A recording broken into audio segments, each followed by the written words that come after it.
नमस्कार, मैं हूं आपके साथ आस्था कौशिक और आप देख रहे हैं महाबहस। उत्तर प्रदेश की सबसे बड़ी डिबेट में आपका स्वागत है और सबसे बड़ा सवाल आज का यही है कि वंदे मातरम आखिर राष्ट्रगीत से किसको है दिक्कत। पूरा गेस्ट पैनल जुड़ेगा, जबरदस्त चर्चा यहां पर आज होने वाली है, लेकिन उससे पहले पॉलिटिकल पंच। उसके अंदर उपासना है। मैं अपनी उपासना का तरीका अपने तरीके से करूंगा, जो मेरा संविधान ने भी मुझे आजादी दी है, जो संविधान ने भी आजादी दी है। लेकिन राष्ट्र की उपासना करने में क्या गलती है? अल्लाह के अलावा किसी का हो ही नहीं सकता मेरे यहाँ। अल्लाह के अलावा कुछ हो ही नहीं सकता, तो वो करूंगा और मुझे संविधान ने दिया है। हर देशवासी करता है, लेकिन हम लोग उससे पहले जो हमारा राष्ट्रगान था जनगण मन, हम किसी भी कार्यक्रम की शुरुआत करते समय उसको सम्मान के साथ गाते हैं। हाँ, देखिए, सरकार तानाशाही कर रही है और वंदे मातरम हमारा नेशनल एंथम नहीं है और ना ही संविधान की प्रस्तावना में कोई पारित जो इसकी कोई जगह थी, बल्कि यहाँ से वंदे मातरम को लोग अपनी मर्जी से गाते रहे हैं और उसके बारे में हमारा कोई एतराज नहीं था। वंदे मातरम एक गीत ऐसा है जो ऊर्जा शरीर में प्रवाहित करता, देशभक्ति का उससे बड़ा कोई गीत नहीं है। अगर ये कांग्रेस के लोग, इनकी सोच छोटी न हो तो इस तरीके की बात नहीं कहना चाहिए इमरान मसूद को। वंदे मातरम को लेकर भारत सरकार ने न सिर्फ नया प्रोटोकॉल जारी किया, बल्कि अब राष्ट्रगान की तरह ही राष्ट्रगीत भी अनिवार्य होगा। राष्ट्रीय गीत वंदे मातरम का संपूर्ण संस्करण भी जारी कर दिया गया है और इसे लेकर बहस फिर छिड़ चुकी है। कांग्रेस सांसद इमरान मसूद ने कहा कि जबरदस्ती किसी सूरत में वंदे मातरम नहीं गाएंगे, तो एआईएमआईएम ने बोला कि गले पर छुरी हो तब भी नहीं गाएंगे। इसे लेकर बीजेपी ने पलटवार किया, कहा छोटी सोच का ये नतीजा। अब सवाल ये है कि राष्ट्र के गीत से आखिर किसको दिक्कत। इसी पर आज की महाबहस करेंगे। गेस्ट पैनल हमारे साथ जुड़ रहा है। हमारे साथ आलोक अवस्थी जी हैं, बीजेपी प्रवक्ता। हमारे साथ भुवन जोशी जी हैं, समाजवादी पार्टी के प्रवक्ता। थोड़ी देर में कांग्रेस के स्पोक्स पर्सन भी हमारे साथ होंगे और डॉक्टर सुनील कौशिक हमारे साथ हैं, वरिष्ठ पत्रकार। आप सभी का स्वागत है। चर्चा की शुरुआत करें उससे पहले महाबहस के सवालों पर नजर डालते हैं। सवाल ये, वंदे मातरम बजेगा, बहाना नहीं चलेगा। अब इसको एक बार फिर से बीजेपी ने कहा है कि जो अपने आप को वतन परस्त कहता है, जो अपने देश से प्यार करता है, तो जब इस मुल्क का जो गीत है, राष्ट्रगीत, वो अगर वंदे मातरम है, तो आखिर उससे परहेज कैसा। हर धर्म, हर मजहब सिखाता है अपने राष्ट्र का होकर रहना, अपने राष्ट्र के प्रति अपनी लॉयल्टीज रखना। तो अगर उसकी शान में कोई गीत गाया जाता है तो आखिर उससे परहेज कैसा। राष्ट्रभक्ति पर क्या ये सवाल है। मौलाना क्यों बोले छिनेगी धार्मिक आजादी। दूसरी तरफ मौलानाओं ने इसका विरोध करना शुरू कर दिया। उन्होंने कहा कि ये धार्मिक आजादी हमारी छिन जाएगी। संविधान के तहत हमें आजादी है कि हम क्या कहना चाहें, क्या नहीं कहना चाहें। हमारा मजहब हमको इसकी इजाजत नहीं देता। सवाल ये कि राष्ट्रगीत से आखिर किसको दिक्कत और क्या ये दिक्कत इतनी बड़ी है। तो चलिए चर्चा की शुरुआत करते हैं और सबसे पहले आलोक अवस्थी जी, आपसे सवाल। आप देख रहे हैं मौलानाओं ने तो विरोध करना शुरू किया है। समाजवादी पार्टी के भी कई नेता हैं जो पूर्व में आप देख चुके हैं कि इसके अपोज में आ चुके हैं और अब इमरान मसूद खुलकर कह रहे हैं कि अगर वंदे मातरम बजेगा मैं खड़ा हो जाऊंगा लेकिन गाऊंगा नहीं, क्योंकि हमारा मजहब हमें सिर्फ अल्लाह की उपासना करने की इजाजत देता है, किसी भी और की नहीं। देखिए, इस देश के अंदर सबको अपने धर्म के अनुसार अपना जीवन यापित करने का अधिकार है। यह एक संवैधानिक काम है जो कि 24 जनवरी 1950 को संविधान सभा ने वंदे मातरम को भारत का राष्ट्रगीत घोषित किया। राष्ट्रगान, जनगण मन और वंदे मातरम राष्ट्रगीत के रूप में संविधान सभा ने इसको अंगीकार किया और लगातार सभी सार्वजनिक आयोजनों में, विद्यालयों में कार्यक्रम शुरू होने पे या समाप्त होने पर यह अनिवार्य रूप से गाया जाता है। लोकसभा और राज्यसभा की कार्रवाई होने पर भी, विधानसभा की कार्रवाई होने पर भी या शुरुआत में या समापन में एक बार इसको जरूर गाया जाता है। सभी लोग इसके सम्मान में खड़े होते हैं। यह 6 छंदों का है, जिसको कि कांग्रेस की सरकारों ने जो है इसको 2 छंदों तक सीमित कर दिया था। इसको अभी भारत सरकार ने 3 मिनट 10 सेकंड तक गाया या बजाए जाने के लिए निर्देश दिए हैं। इसके सम्मान में सबको साथ में खड़े होना है। हम किसी की पूजा पद्धति को बदलने की बात नहीं कर रहे हैं, पूजा पद्धति जो जिस माध्यम से करता है वो अपना करे, लेकिन जो संविधान के द्वारा जो निर्देश है और जिसका पालन हम सभी करते हैं, मुझे लगता है कि मुस्लिम धर्म के लोगों को भी करना चाहिए। ठीक इसमें है। कोई राजनीति नहीं करनी चाहिए ठीक या है। किसी की पूजा पद्धति बदलने का नियम नहीं है। ठीक है आलोक जी, मैं लौटूंगी। भुवन जोशी जी, अब इस बात का जवाब दीजिए कि यहां पर कोई क्या पूजा पद्धति बदलने की बात कह रहा है या किसी को किसी और तरीके से इबादत करने के लिए कह रहा है? अब एक तरफ तो आप उस संविधान ने जो आजादी दी है उसका एग्जाम्पल देते हैं और दूसरी तरफ उसी संविधान सभा ने जिसको राष्ट्रगान या राष्ट्रगीत बताया, आप कह रहे हैं कि खड़े हो जाएंगे लेकिन गाएंगे नहीं। आस्था जी, इस देश का जो राष्ट्रगान है जन गण मन, उसे 140 करोड़ देशवासी गाते हैं, प्रदेशों में भी वो गाया जाता है, किसी को दिक्कत नहीं, क्योंकि वो आजादी से जुड़ा एक ऐसा गान है जो राष्ट्रीय महत्व को समझाता है, हमारी एकता और अखंडता को समझाता है। लेकिन जो राष्ट्रगीत की बात जिसमें आपने कहा है वंदे मातरम पे, जिसमें आपने चर्चा चलाने का काम करा है, मैं कहना चाहता हूँ आज वंदे मातरम की बात कौन कर रहा है? वंदे मातरम की बात वो लोग कर रहे हैं जिनका इस देश की आजादी में कोई योगदान नहीं है, जिन्होंने इस देश के जो सबसे बड़ी चीज होता है हमारा राष्ट्रीय ध्वज 52 वर्ष तक अपने मातृ संगठन में नहीं लगाया, ये देश जानता है कि, और जिन्होंने लगाने की कोशिश करी रिकॉर्डेड है, इन लोगों ने उस पर एफआईआर करी, ये भी देश और प्रदेश समझता है। अब इस राष्ट्र गीत को क्या मैंडेटरी करने की आवश्यकता है?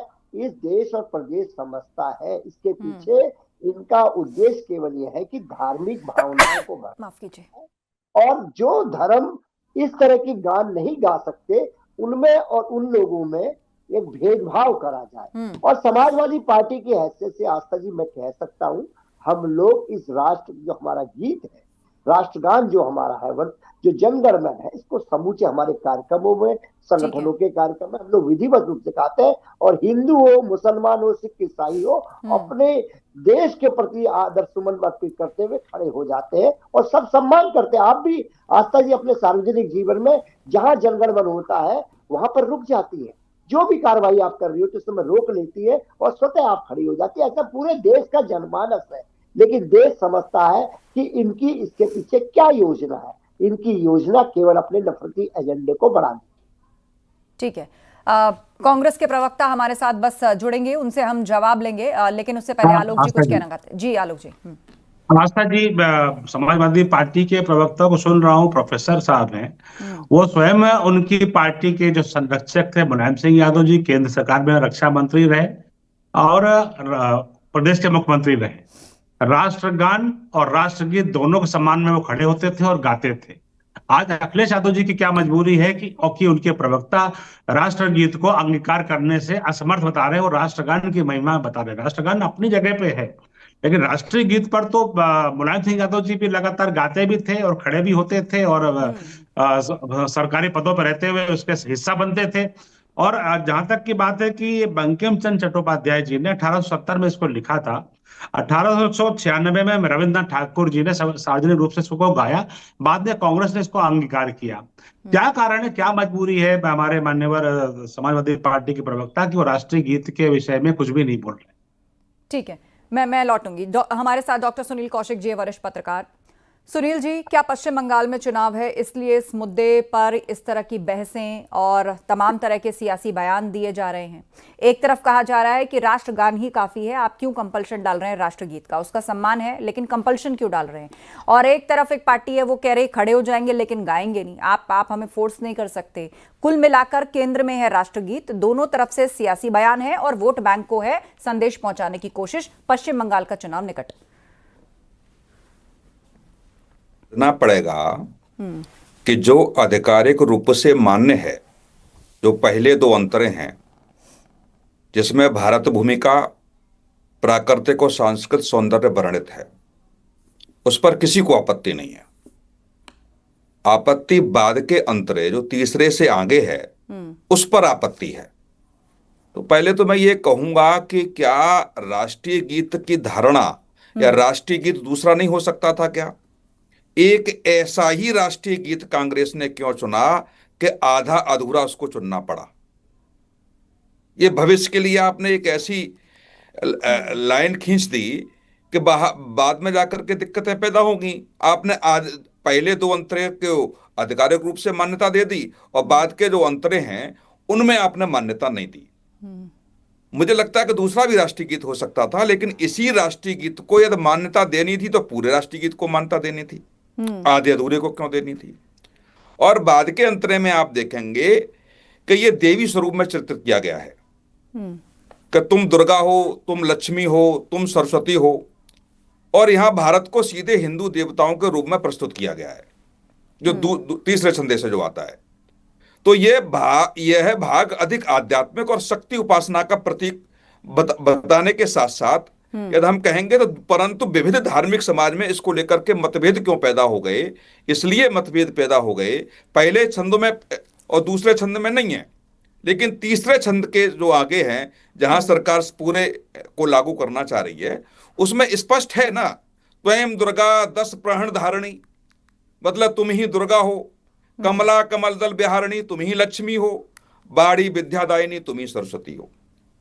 इन जो बाद के अंतरे हैं इस पे विरोध हो रहा है, और मुझे लग रहा है कि निश्चित तौर से कांग्रेस कुछ कहेगी, सपा कुछ कहेगी, भारतीय जनता पार्टी कुछ कहेगी, यूसीजी की तरह ये भी प्रकरण माननीय उच्चतम न्यायालय में जाएगा और निश्चित तौर से इसका निर्णय ही माननीय उच्चतम न्यायालय कर पाएगा, क्योंकि एक बड़ा वर्ग शुरू से, वैसे तो शुरू के छंदों मतलब पे भी आप दिक्कत करता ये है। देख पा रहे हैं कि ठीक है, अपने अपने मैसेजेस सबने दे दिए, अपने अपने बयान सबने दे दिए, और अंततः ये मामला सुप्रीम कोर्ट में पहुंच जाएगा, और एक बार मामला कोर्ट में गया तो फिर प्रोसीडिंग चलेगी, समय लगेगा, उसमें नतीजा आएगा, लेकिन कुल मिलाकर राजनीतिक बयान अपने अपने वोट बैंक तक सब लोग पहुंचा रहे हैं। आगा यूनुस जी हमें ज्वाइन कर चुके हैं, कांग्रेस के स्पोक्स पर्सन, काफी देर से उनका इंतजार हो रहा था। आगा यूनुस जी बताइए, AIMIM के एक साहब कहते हैं कि गर्दन पे छुरी भी रख दो तो भी नहीं बोलेंगे वंदे मातरम। इमरान मसूद साहब कहते हैं कि खड़े हो जाएंगे लेकिन गाएंगे नहीं, किसी और की उपासना नहीं कर सकते। यहां उपासना पद्धति को बदलने को थोड़ी कहा जा रहा है। जिस संविधान को आप मानते हैं, जिसकी आजादी, जिसके थ्रू आपको मिली, जिसकी दुहाई आप देते हैं, उसी संविधान सभा ने उसको राष्ट्रगीत माना। देश की शान में कसीदे गढ़े जा रहे हैं। देखिए, आज जो है भाजपा आरएसएस के लोग जो आजादी से पहले ये वंदे मातरम का जो गीत है, ये देश को आजाद कराने की उद्घोषणा थी। लोगों के अंदर, देश से प्रेम करने वाले लोगों के अंदर एक ऊर्जा का स्रोत पैदा करने का नाम था वंदे मातरम का गीत।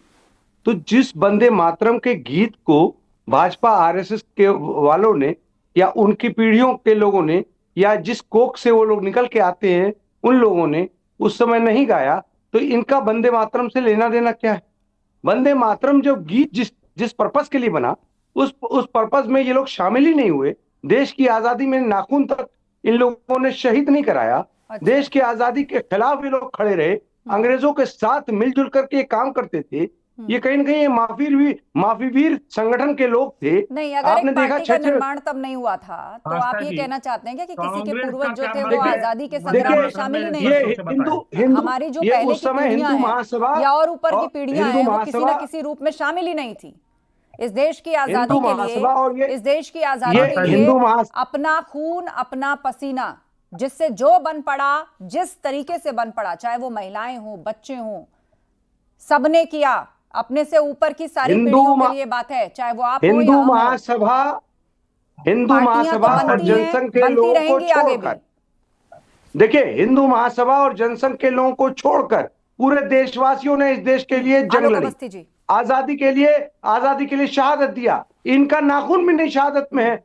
एक भी भाजपा, वो महिलाएं जो घरों से नहीं निकल सकती थी ना, वो रोटियों में पैसे गूंथ करके भेजती थी आगे कि जो आजादी के लिए संग्राम लड़ रहे हैं मैदान में, बिल्कुल सही कहा आपने। जिससे जो बन पड़ा उसने किया। ऐसी थी आजादी की लड़ाई। ये पार्टी वार्टी या इन सब चीजों से आप मत जोड़िए। एक शख्स जो इस देश में गुलामी का दंश झेल रहा था, ये उसका विद्रोह था अपनी अपनी तरीके से। चाहे घर बैठने वाली औरत हो, सड़क पर जाकर नारे लगाने वाले बच्चे, जिनको शायद तब तक नहीं पता होगा कि इस तरह का आंदोलन है, इसमें क्या मायने हैं, लेकिन वो मतवालापन था आजादी के लिए। 52 साल क्यों लगे तिरंगा फहराने को?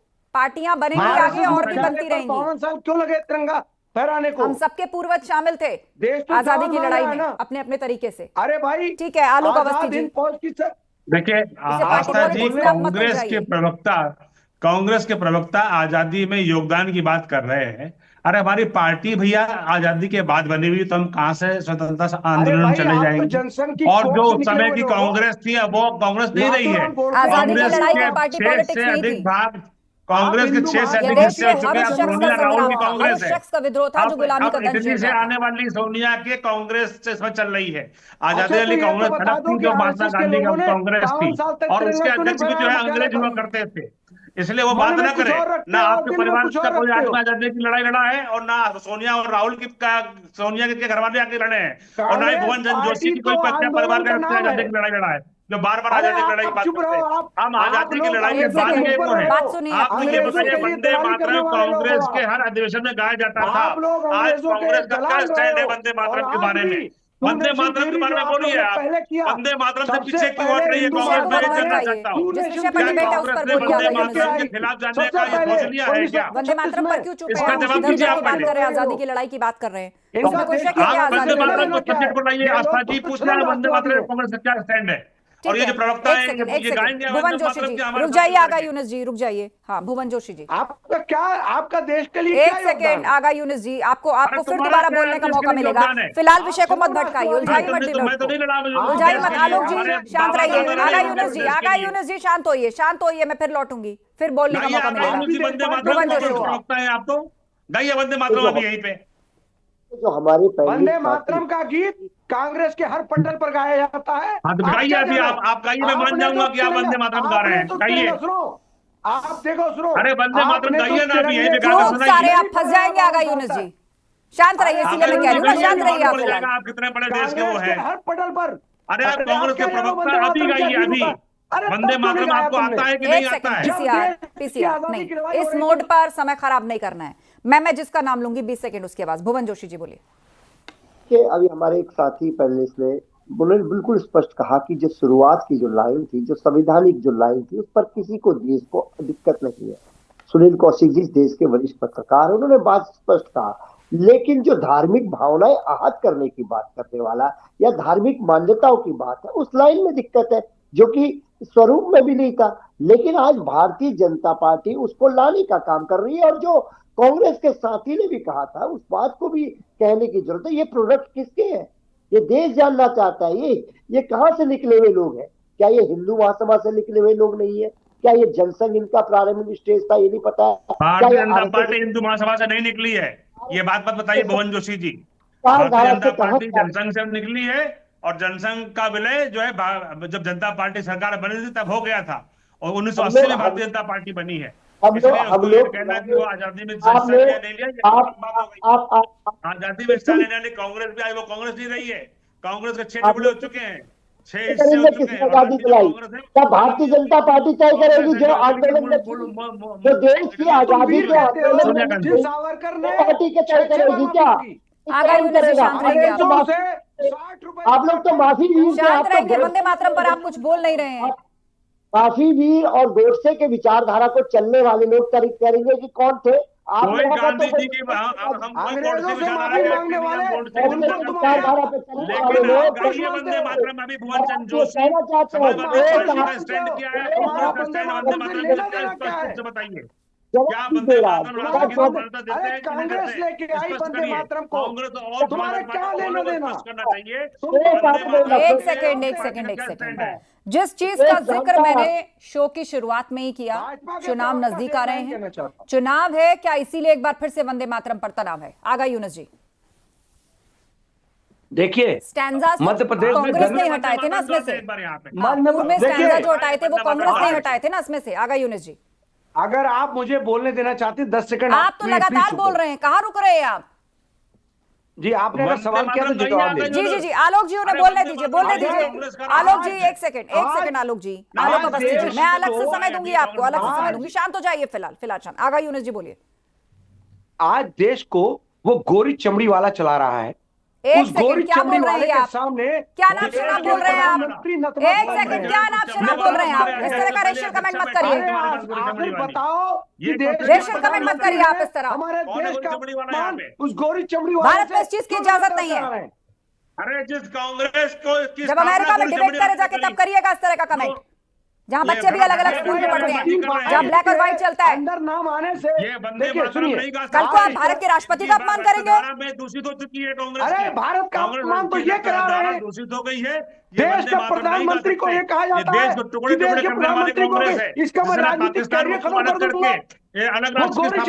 आप मुझे ये बताइए, एक सेकंड आलोक जी, आगा यूनुस साहब, आपके पास इस बात का जवाब है कि वंदे मातरम में से जो कुछ पैराग्राफ्स हटाए गए वो कांग्रेस ने हटाए और उसके बाद धीरे धीरे धीरे इसका प्रचलन वैसे ही बंद हो गया। तुष्टीकरण का बीच क्या तभी बोल दिया गया था? आपकी बात सरासर, अच्छा मेरी बात सरासर गलत है। अब जो स्टैंजा जोड़े गए हैं तो फिर उस पर क्यों हंगामा मच रहा है? ओरिजिनल सॉन्ग तो यही है ना जो अब जोड़ा गया, पूर्व में इसको हटाया गया। मेरे साथ 2 लाइन हटाया गया, उस 2 लाइन गाएंगे कांग्रेस के प्रवक्ता वंदे मातरम।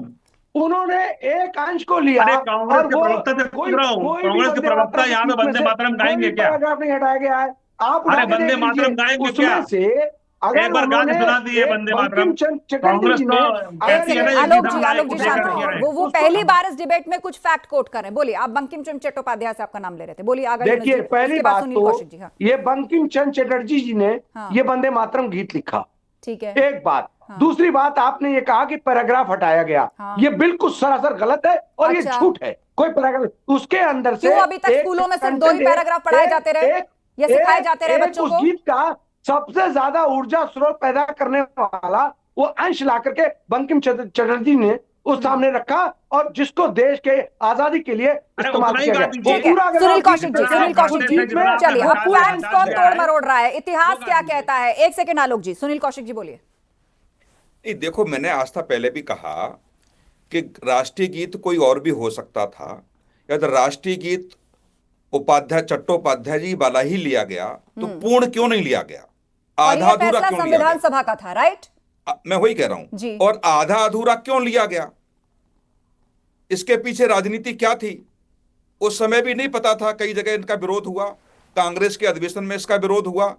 तो कौन सा ऐसा वर्ग था जिसके दबाव में बाद के छंदों को काटा गया? राजनीति तो वहां से भी शुरू हुई, राजनीति तो वहां से भी शुरू हुई। और आज भी मैंने अभी पहले भी कहा कि जो धार्मिक मान्यता वाले शब्द हैं, जहां जैसे पहले कहेंगे सुजलाम सुफलाम जल और फलों से समृद्ध, शस्य श्यामला लहराते खेत और चांदनी रात, इनसे कोई दिक्कत नहीं है। दिक्कत जो अंतिम छंद है उसमें तुम दुर्गा हो, तुम लक्ष्मी हो, तुम सरस्वती हो, इस छंद पे आपत्ति है। तो मैं बार बार यही कह रहा हूं कि पहले ये काटा ही जाना नहीं चाहिए था, यदि राष्ट्रीय गीत के रूप में दर्जा दिया जाना चाहिए था तो पूर्ण गीत को दर्जा दिया जाना चाहिए था। ठीक है, अब इस पर टिप्पणी करिए आप।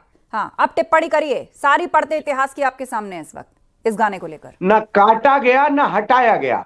अच्छा। उस गीत का एक अंश लेकर के एक बड़ा पैराग्राफ लेकर के उसको सामने रखा गया और उसमें से वो चुनने वाले संविधान सभा के लोग थे। तो कांग्रेस से क्या लेना देना? जब एक बंकिम चंद्र चटर्जी जी ने एक गीत लिखा, उस गीत में से एक कुछ उनको लगा संविधान सभा को कि एक इसके अंदर एक गीत निकालते हैं जो देश के लिए काम आएगा, देश की आजादी के लिए काम आएगा। आपने बचा हुआ भी नहीं गाने को तैयार ना, बचा हुआ भी नहीं गाने को तैयार। एक स्टैंजा उसी वक्त हटा दिया कि एक वक्त पूरा लगेगा, उसके बाद जो बचा क्या वो गाया सबने, वो भी तो नहीं गाया। आलोक अवस्थी जी, जो भाजपा आरएसएस के लोग राष्ट्रगान, मैं तो आह्वान करता हूँ हमारे मित्र का आह्वान करता हूँ जो इस पैनल पर है कांग्रेस के, जो उन्होंने अंश को लिया उतना ही वो गा दे। मैं मान जाऊंगा कि वो सच्चे राष्ट्रभक्त हैं, उनकी पार्टी वंदे मातरम को राष्ट्रगीत बनाती है। मैं आगा भाई आपसे कहता हूँ, आप गाइए वंदे मातरम, 4 छंद अच्छे छंद मत गाइए। आप 2 छंद आपने बनाए थे और 2 छंद अभी यही गा के जाएंगे। मैं मान जाऊंगा कि आप राष्ट्रवादी हैं, कांग्रेस की रीति है। चलिए, अरे इधर उधर की बात मत करिए, वंदे मातरम पर डिबेट चल रही है, वंदे मातरम पर बोलिए। यहाँ किसी ने आपको आजादी की लड़ाई के पन्ने उलटने को नहीं कहा। चलिए, कौन इस पर बहस नहीं कर रहे हैं। देखिए कांग्रेस भाग रही है। अरे देखिए कांग्रेस भाग रही है वंदे मातरम गाने से। कांग्रेस का छुपा हुआ एजेंडा मुस्लिम तुष्टीकरण है। मुस्लिम तुष्टीकरण के लिए अंधी होकर के कांग्रेस वंदे मातरम का बहिष्कार कर रही है और उसके प्रवक्ता यहाँ पे गाने के लिए तैयार नहीं है।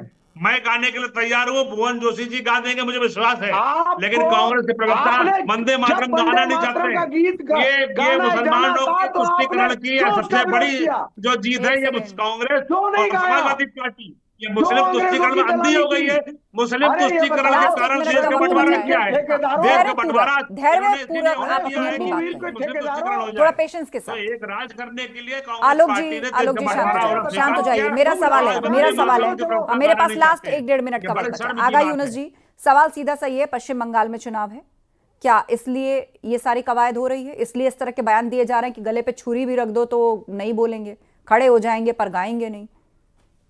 देखिए, भाजपा पूरी तरह फेल हो चुकी है और कहीं ना कहीं विदेश वंदे नीति से मातरम लेकर गाइए देश ना। की नीति में अरे आप वंदे पूरी मातरम तरह पर से ये बोलिए ना, सारे क्यों मुद्दों भाग पर रहे हैं फेल बार है। बार? इसलिए आपने आप सही वंदे कहा, मातरम क्यों ये नहीं गा रहे? चुनाव के लिए आज कहीं तो ना कहीं ये कांग्रेस को गाती एजेंडा है है ना इनका अपने अधिवेशन और में। कहीं ना कहीं देश को गाइए आप गुमराह यहाँ पे। करना है। ये वंदे मातरम के अरे मैं पीछे मान छुपना जाऊंगा आप चाहते गाते हैं। हैं कि नहीं गाते ये हैं। वंदे जिस मातरम पॉइंट पर आप विरोधी लोगों लोग, को ये रोका था, वंदे वही मातरम दोबारा सुनना से चाहते हैं। ये वंदे मुसलमान है, मातरम और सियासी घमासान। कांग्रेस को भी ये बाद में मानते हैं, पहले अपने धर्म को मान रहे हैं।